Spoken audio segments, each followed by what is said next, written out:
तर दिल्लीतील स्फोट दहशतवादी हल्ला असण्याची शक्यता सूत्रांनी दिलेली आहे। दिल्ली झालेला स्फोट हा अधिक तीव्रतेचा होता। तसंच फरीदाबादमधील कारवाईनंतर दिल्लीमध्ये स्फोट घडवल्याची तपास यंत्रणांना शंका आहे आणि त्यामुळेच फरीदाबादमधून अटक केलेल्या आरोपींची चौकशी सुरू असल्याची माहिती ही सूत्रांनी दिली आहे। दरम्यान फरीदाबाद मेडिकल कॉलेजमधून मोठा शस्त्रसाठा जप्त करण्यात आलाय।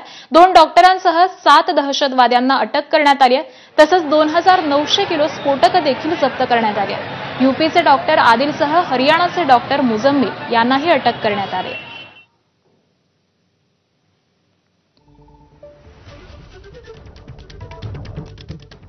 दरम्यान दिल्लीतील स्फोटामुळे काल सकाळीच फरीदाबादमध्ये झालेल्या कारवाईची चर्चा सुरू झाली आहे। काल फरीदाबादमध्ये मेडिकल कॉलेजमधून मोठा शस्त्रसाठा हा जप्त करण्यात आलाय।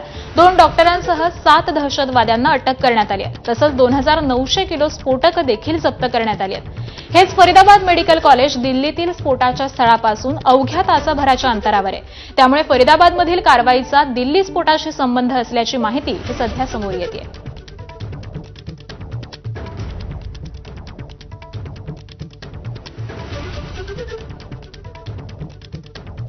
तर काल सकाळीच फरीदाबाद मेडिकल कॉलेजमध्ये कारवाई करण्यात आलेली होती। तिथून 2 डॉक्टरांना आणि त्याचबरोबर 7 दहशतवाद्यांना देखील अटक करण्यात आलेली होती। मोठा शस्त्रसाठा हा देखील पोलिसांनी जप्त केलेला होता।